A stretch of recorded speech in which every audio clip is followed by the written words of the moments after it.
Welcome back, everyone. Today we are going to be looking over Cortex vehicles. It's been a minute since we've done a video like this, so I'm excited to get another one up and running. So we're going to just start out with the Rascal, the light scout vehicle.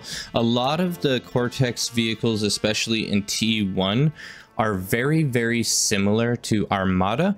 So we won't see a lot of variations here, but there can be some nuance between them. So the counterpart for Cortex is the Armada Rover. They're essentially the same thing. I don't think there's very many differences. Speed is 153.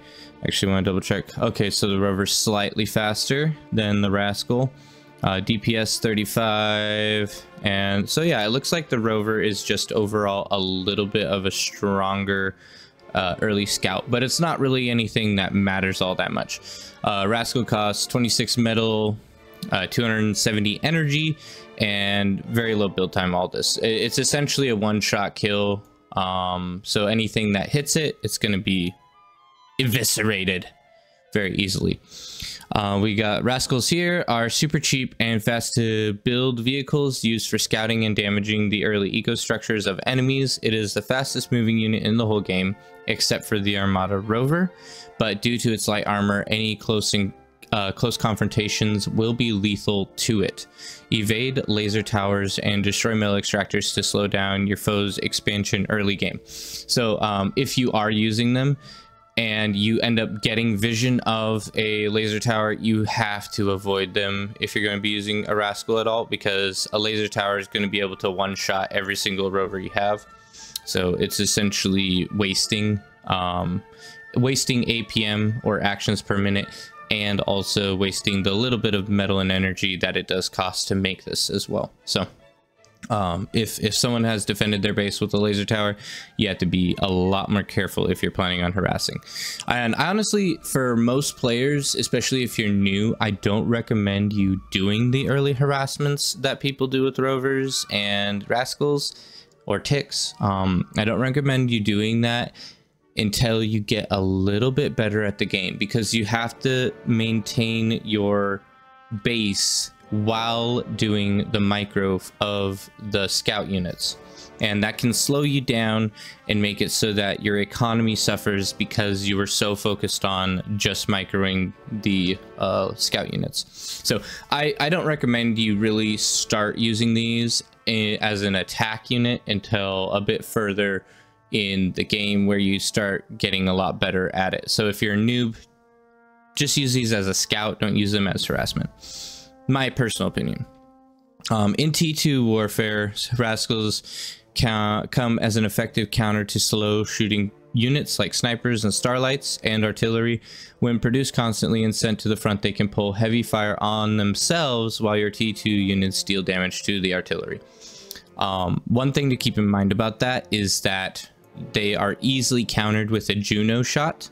So and honestly, this is my favorite way to counter spam of either artillery, snipers, starlight, or even Rascals, is a Juno. A single Juno can wipe out the spam that's coming towards you. It can wipe out the radar that your enemies are using to get vision on you. It can wipe out any radar jamming, and you can really gain a huge advantage just by using a single Juno missile. So I personally prefer not to do this style of spam and rather just focus on Junos towards the front. I find that that's at least somewhat more helpful in my opinion. Okay, now we got the Trapper. This is the Minesweeper for the Cortex. Pretty basic, essentially the same thing as the Groundhog. These can actually be pretty useful, especially on energy heavy maps, because mines do cost a bit more energy. Let's look at some of the mines. So we got the light mine here, 270 energy, but then it also has a energy cost for running it in cloak. I'm not seeing, it doesn't really tell us how much the energy consumption is on this. Let's go ahead and read this. The light mine is a landmine designed to destroy or damage lightly armored units, including vehicles and bots. Use them on your front line to prevent early pushes. Landmines will explode if a unit drives or steps over them and can be cloaked automatically or manually. They will also damage other units in range. So you have to be careful with mines, just not to end up hurting yourself. Like if you're pushing into your minefield and someone shoots next to you, it can explode the mine and cause damage to yourself. So you definitely need to be careful of that. I do wish it told us the energy cost over time during the cloaking. I would guess it's probably like 10 or 5 energy per second to cloak one of these boys, which isn't a lot, but over time that really starts to chip away as you build more of these mines. So just be mindful of that. Sorry, couldn't help it. Anyway, so yeah, just be aware that if you build large quantities, it can lower your energy. But if you have tons of wind and you're constantly overflowing energy, mines can be a great safety net so that you can't get pushed and have your economy destroyed. Anyway, the mine layer vehicles have stealth and a mini radar jammer. This means that mine layers can work safely in radar covered areas without being detected. They serve 2 main purposes: deploying 3 different types of landmines for defense and destroying enemy landmines with a wide area pulse attack. So that's something we don't really see that often, is them being used as a landmine destroyer, removing landmines. Although that is something they can do. More often what you'll see is people counter landmines with a Juno, because the Juno missile will destroy any landmines in the area that it's shot. So keep that in mind. That can be very frustrating if you have landmines placed everywhere and then they start just Juno spamming you. It can be very ineffective to keep building mines, so you might want to switch out after that. But yeah, they can remove mines themselves if you get them close enough. I haven't really messed around with that or tested it at all, because it's just easier to fire a Juno missile. You don't have to worry about your mine layer getting destroyed. The pulse attack must be done manually. They don't see mines passively. Mine layers can also lay dragon's teeth and block off areas or funnel enemies into landmines. Perimeter cameras for vision.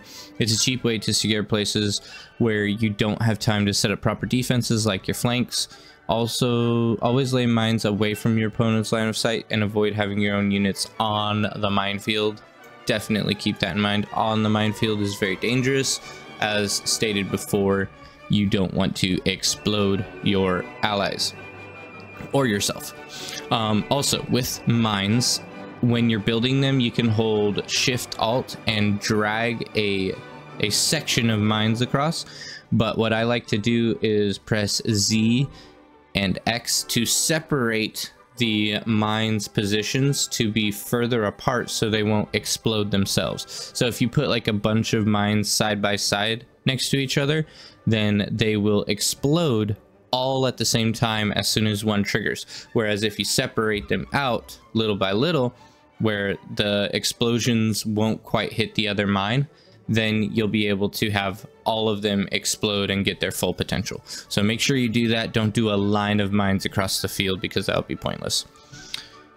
Okay, mines are cloaked, hidden from sight, and have stealth, hidden from radar, which is very handy. They can't really detect them until they run over them, until an enemy moves over one, but the mine does require energy to remain cloaked. Really wish we had details on that, how much. It would just make it easier for me, especially doing a video like this, having it on the website.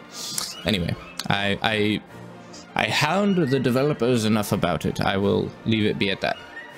Use the Q command and grid pattern. Okay, so they're already saying exactly what I was saying with the Shift Alt, or at least that's what the key binding is for a grid pattern key binding.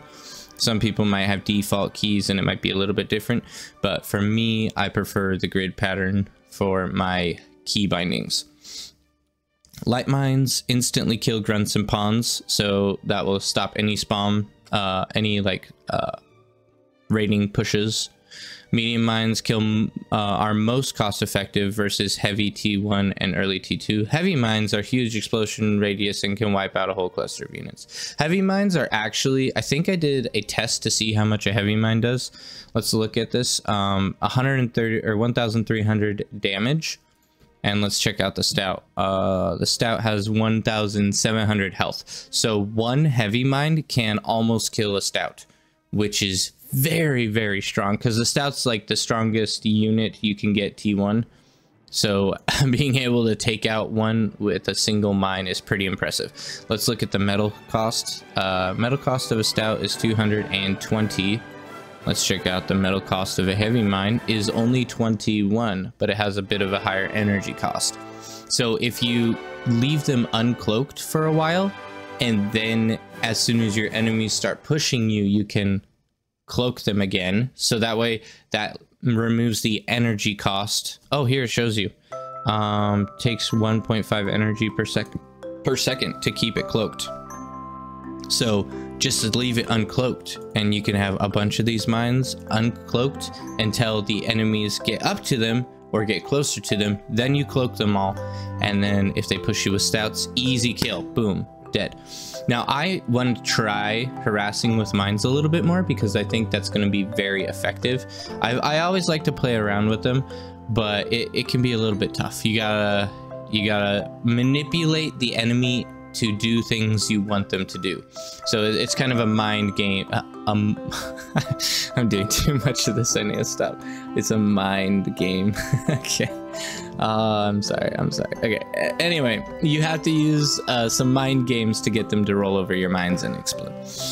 So try to use psychological warfare as well to get them to maneuver into places you want them. When grid building mines, use the build split command. This is what we talked about here, where you can separate them so they're not all side by side, and hold space to split the workers among all selected mine layers. Oh, that's really cool, actually. I did not realize that. Let's look at that. So it's shift, space, and drag, and then all of the workers will separately build different buildings. So that can be really useful. I need to work on incorporating that, because that can be, especially, I mean, even as they're doing it with the walls, if you're getting harassed by rocket bots, doing a shift, space, drag command could be very useful to defend against rocket bots. So just building up those walls so that you don't get harassed quite as easily. So definitely keep that in mind. I want to use that more frequently than I do, because that's a very useful command. It will help out a lot. Alrighty, what else we got? That's about it for the mine layer. Let's move on to light tank incisor. Very low metal cost of 100 metal, 1000 energy. It's a pretty light unit. I honestly don't like these as much as the blitz. They do have a higher DPS, but the DPS will fall off unless you push right up next to the things you're attacking. So if the only way you're really going to gain an advantage with the blitz is to do very careful harassment, where you don't, because you have a little bit of a larger weapon range and a little bit of a higher DPS at close range. So that's key. If you push the blitz, you can get a little bit more damage per second, but I think the blitz might be a tiny bit faster. 86 speed, yeah, 99 speed. So I honestly, I think the blitz is going to be better overall. All the blitz has to do is keep out of the closest range that you have, and they'll have an advantage, and you won't be able to catch up to them. So even though you do have a larger weapon range, it's very hard to abuse that with the incisor, just because it's so insignificant. The incisor is a light, fast-moving tank armored with weak armor, but a very precise laser weapon, accurate even when fired on the move. This makes it useful against fast, lightly armored units such as pawns. Okay, I could see that. Catching up to pawns or rovers and the rascal, you could shoot those down. Ticks, take those out. So yeah, it's more of an anti-raid unit. I've never really thought of using it in that way, but that does make a lot of sense. But it's a bit slower than the counterpart blitz, which has a higher range but it has a higher range, so I always try to keep it at a distance. if you can. Like I said, that's a very specific situation where you're going to be going only up against blitzes and only using the incisor. You're probably going to have some heavier tanks in there eventually, so this matchup won't matter quite as much. Being very cheap to build and having a high top speed can be useful for scouting and taking out unguarded metal extractors and economy. Yeah, especially if you have like a 1v1 on a bigger map, having lighter units are more effective because you can easily maneuver them across the terrain and harass the opponents with, and also like counter harassment by defending your own area. So on bigger maps with a 1v1 or a 2v2, definitely build lighter units like that more frequently. That's my personal preference anyway. Unless they start making super hard counters for it, then you might want to do a little bit of a transition to heavier units. But that I've won games with just blitzes, pawns, things like that, because you can spread the map and just overwhelm the opponent and have such map control because of the lack of metal that it takes to get units out on the map. So use them in that way when you can. In late T1 warfare, incisors can be used in large numbers for ambushing commanders and speedy skirmishing. Light armor and short ranges makes it susceptible for defense towers and riot tanks. I'd say the light armor makes it susceptible to basically anything after a certain point in the game, unless you can use its maneuverability to its full advantage. So yeah, in most games you're just going to want to build like 5 or 10 of these early, and then after that move into heavier units. Construction vehicle, we're not going to go over all the construction stuff. We're just going to make a simple mention that it produces 10 energy per second, which can be useful minimally, but it's good to be aware of. Has a very low build power of 90 versus something like a build turret. Where do we got build turret here?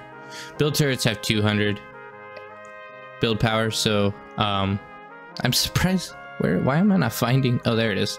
Construction turret. So yeah, 200 build power, but immobile. So try to, when you do build your construction turrets, make sure you build them in a way where they can help build your energy production or your units or energy conversion, whatever there may be. Because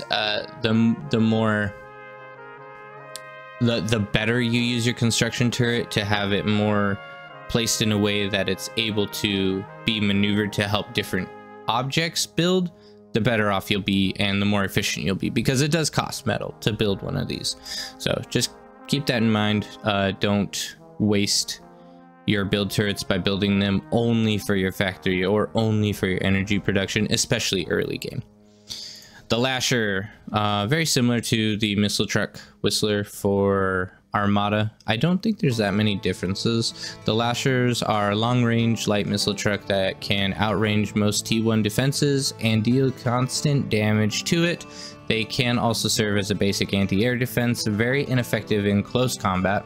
So if you're up against Lashers, or if you're using Lashers, be aware that faster light units will be more effective at taking them out, because they have a slower reload and they're very slow units. Like compared to a Blitz, for instance, this has a speed of 42 versus a Blitz which has a speed of 99. So the Blitz is over double the speed of a simple missile truck, so you can quickly close the distance and destroy the Lasher if you're getting harassed by it a lot. Now the one issue you have to be mindful of is if you're trying to take out these units, you want to make sure that they aren't able to be defended by turrets. So if the commander's at the front building a lot of turrets defending the Lashers, it can be a pain even trying to take them out with blitzes, because they have so much DPS as you get closer to the Lasher that you can't really fight back with it. So it can be a pain in the neck to try to defend against. But yeah, they are an anti-air, so always try to incorporate a few of these if you're going vehicles. That goes for Armada as well, just to have anti-shuriken. That's really what I like to use them for, an anti-shuriken unit. That way you aren't getting stunned on the front line after you got a huge advantage, and then you just end up losing all of that advantage by getting stunned. So it can be pretty frustrating if you don't have a couple.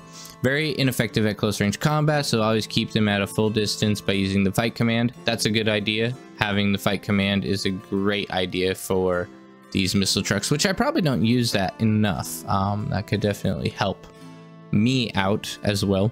Just all these little nuances that you had to figure out to more accurately perform and like have your fullest potential. So yeah, using the fight command with these is a great idea. Avoid flashes and other fast infantry. In large pocket slashers can even take down heavy laser turrets. Yes, if you spam lashers, which they do have a pretty low metal cost, you can definitely build up enough DPS to do some damage. DPS though on the missile trucks is only 48, so it's pretty low. I think it might have even gotten lowered. I don't know if that's accurate. I thought I saw as low as maybe 19 damage per second. So you might want to check this in game. I'm not sure if this is accurate here, but the weapon range is the main buff of that. Combine with pounders and brutes and repairing units for a devastating frontline push. Yes, that would be the ultimate destruction force, is lashers mixed with pounders and brutes.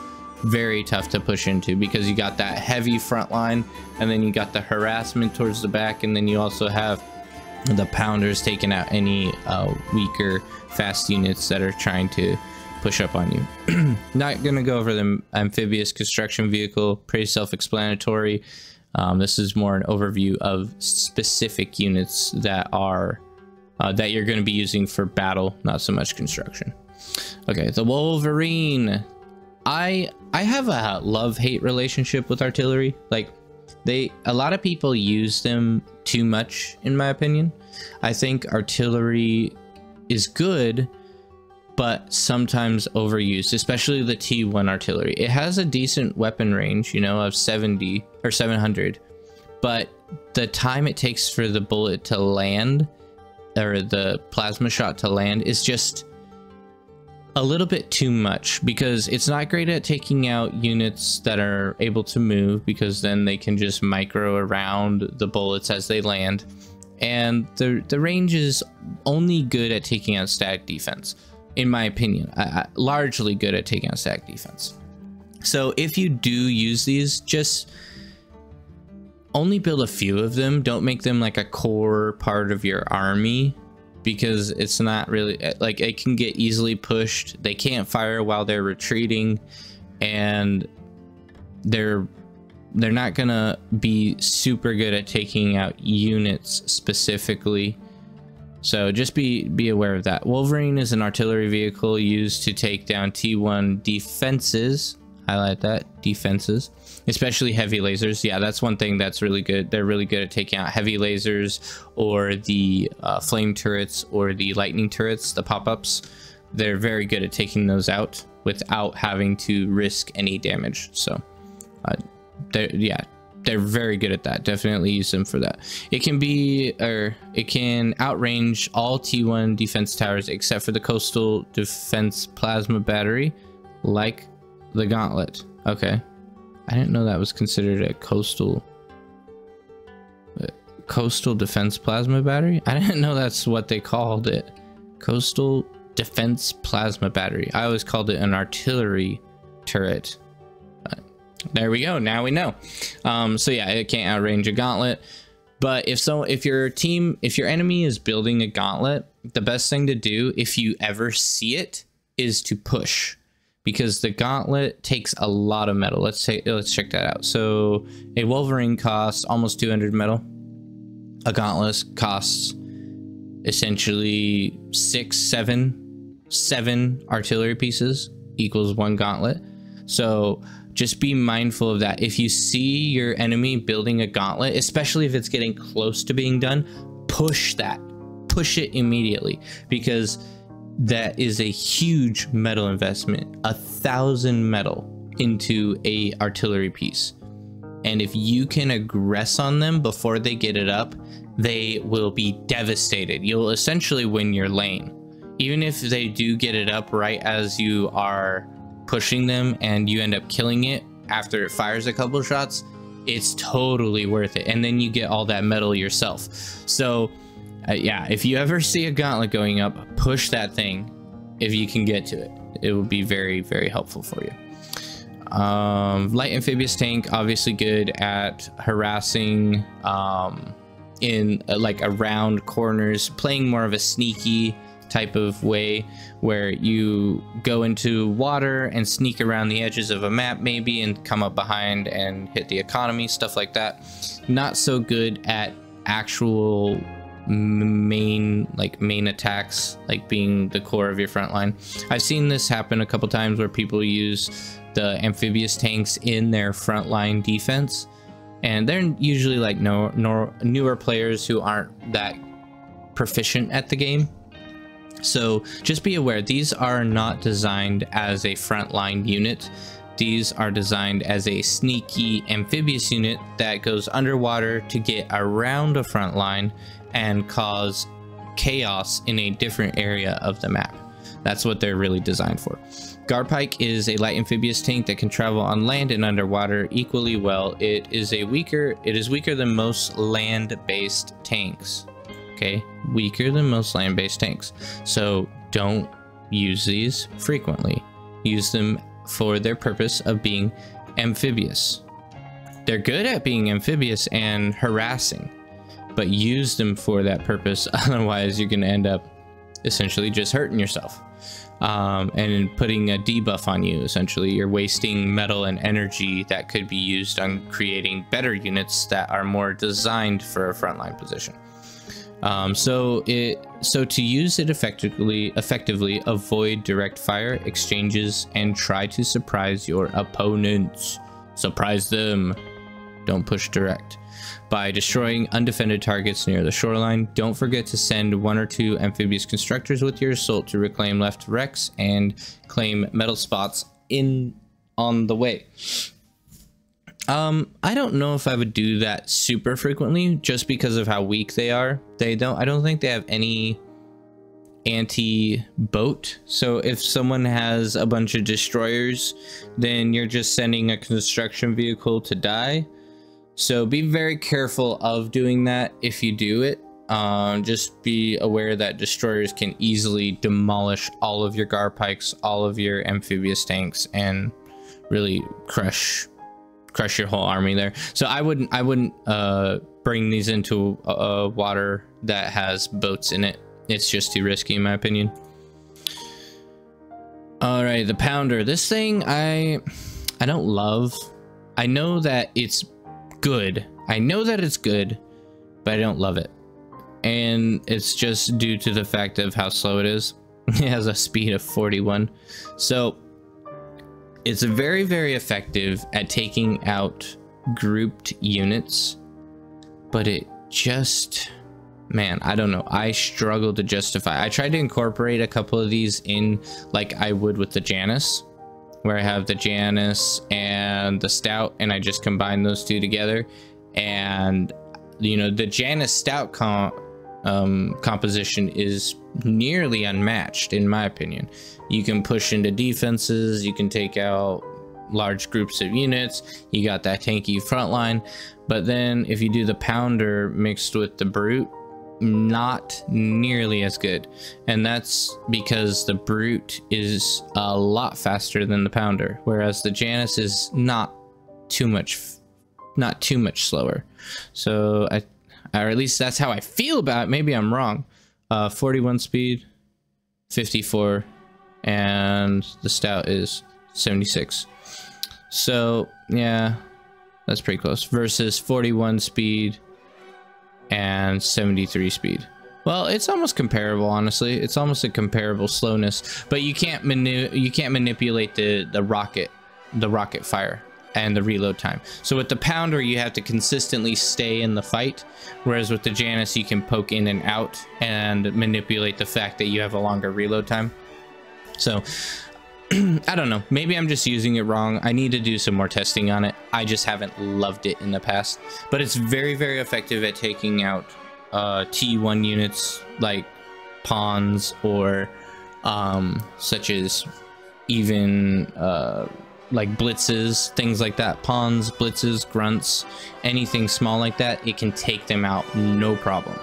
So use them if your team is, or if your enemy is using a lot of weaker fast units and they're getting annoying, just start incorporating a couple pounders in there, and trust me, you will make them swap out of weak units very rapidly. The pounder is a powerful tank armed with a cannon with a wide area of effect, fulfilling its riot role by easily destroying tightly packed units. Its shots push lighter units, pawns and blitzes, away, potentially even knocking them off of cliffs. And that's where they're a bit more effective, I think, even than the Janus. The Janus might have the same thing there. Not quite.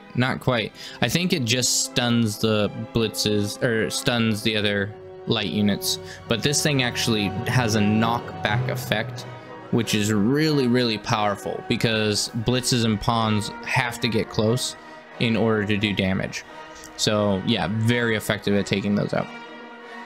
Its cannon's high impulse rating can even cancel other tanks' momentum, stopping them in their tracks. Yeah, so that's similar to what the Janus does. The Janus will do a stun and cause the tank to like stop moving completely, whereas this thing can literally push other smaller units out of its original position. So that's pretty crazy.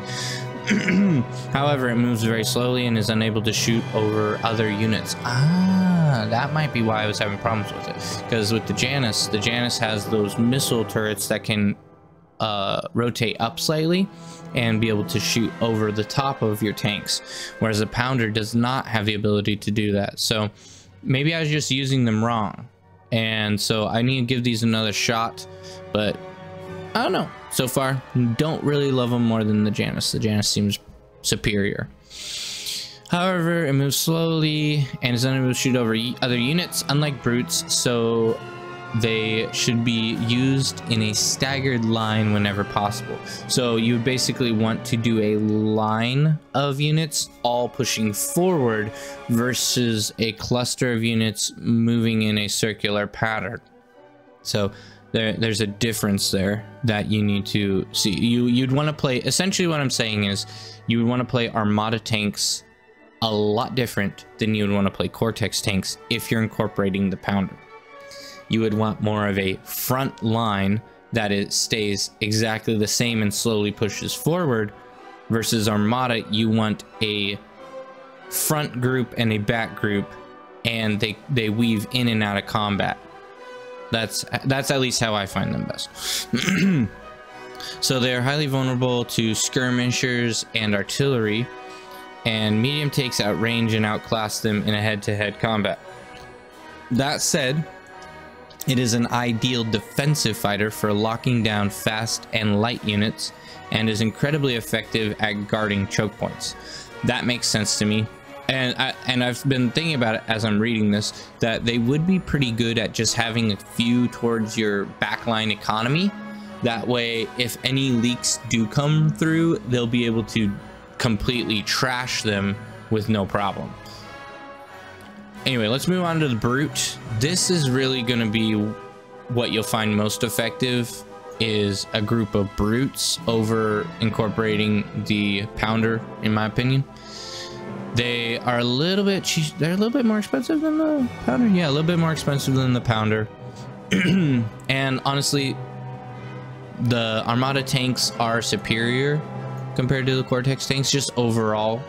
That's what I've seen anyway. The stout is stronger than the brute, and the metal difference, may be worth it. I don't know. Medium assault tank form the armored core of T1 vehicle armies. They have very high HP for their cost, combined with solid damage, speed, and range, giving them excellent all-around performance. They excel at open field engagements and assaulting lighter defenses equally well, combined with lashers and wolverines for a great frontline push, or use larger packs alone for raiding enemy bases. I would use probably the Wolverines, and yeah, I'd do just like have maybe 5 Lashers, 5 Wolverines behind these guys. I might not even use the Lashers for anything but the anti-air, just because Lashers can even end up hitting your own vehicles if you're not careful. But the Wolverines would be very useful just at taking out the stack defense like we talked about earlier. So having these as your front line, having these as like a safety net to catch any pushes, and then having your Lashers as a harassment slash anti-air to defend your brutes, and then having your Wolverines as an anti-turret, and you'll be set. You'll be fully ready to take on whatever they might push at you. However, their slower turning speed leaves them vulnerable to a commander's D-gun.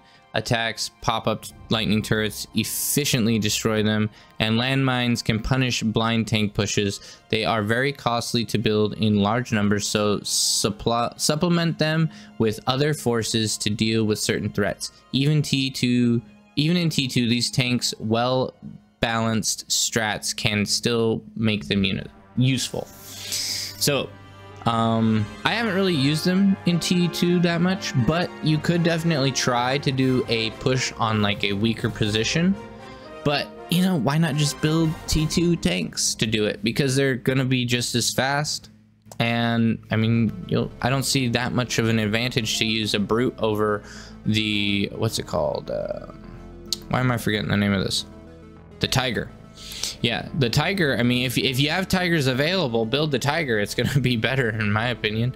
Anyway, we'll probably not do quite as long of videos, because I feel like a lot of times it's a little bit over what most people are willing to invest in. So we're just going to do T1 vehicles for Cortex today, going over the website. And I hope you guys enjoyed. If you did, definitely give a subscribe. You made it all the way to the end, so you might as well, right? And then also share the video with anyone who's wanting to get into Cortex vehicles, and you can help them out in that way. Definitely hope you enjoyed, and I will see you guys on the battlefield.